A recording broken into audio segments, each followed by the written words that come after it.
Welcome back, curry crew. Today we have another delicious recipe. So today we're going to be making a Indian dessert called a sheera. It only takes about 10 minutes to make, but it is absolutely delicious. So without any further ado, let's jump straight into our recipe.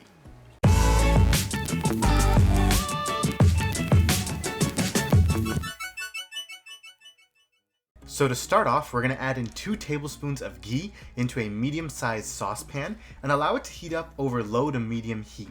Once the ghee is melted, add in about half a cup of whole wheat flour, and you're going to cook out your flour for about 2 to 3 minutes or until the flour turns golden brown and becomes fragrant.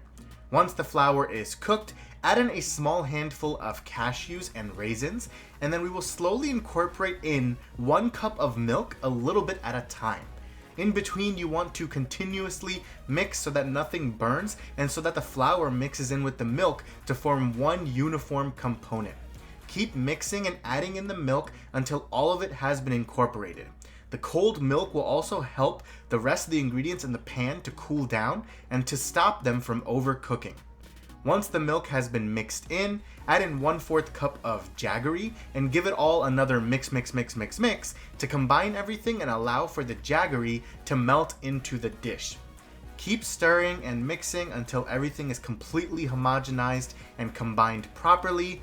Then into this, we're going to add in 1 more tablespoon of ghee and give it one more mix.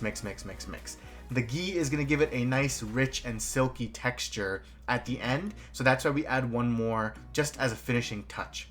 Now we can plate up our dish and we're just going to add some additional finishing touches on top. So we're going to top our sheera with some crushed cardamom as well as some crushed almonds.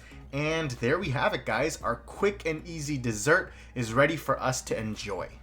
So guys, here we have our final dish. It smells amazing because of the crushed cardamom that we put on top, and we also have the almond that we put on top as well. So I'm just gonna get a bite of everything, including the almond, the cardamom, as well as some of the cashews that we put on the inside, and let's take a taste. Wow.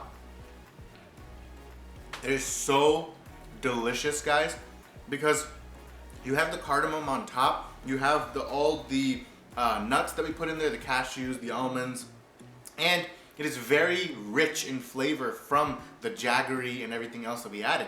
So it is absolutely amazing. Your taste buds are going to be dancing, so you need to try this out for yourself and let us know how it turns out for you, and keep on cooking.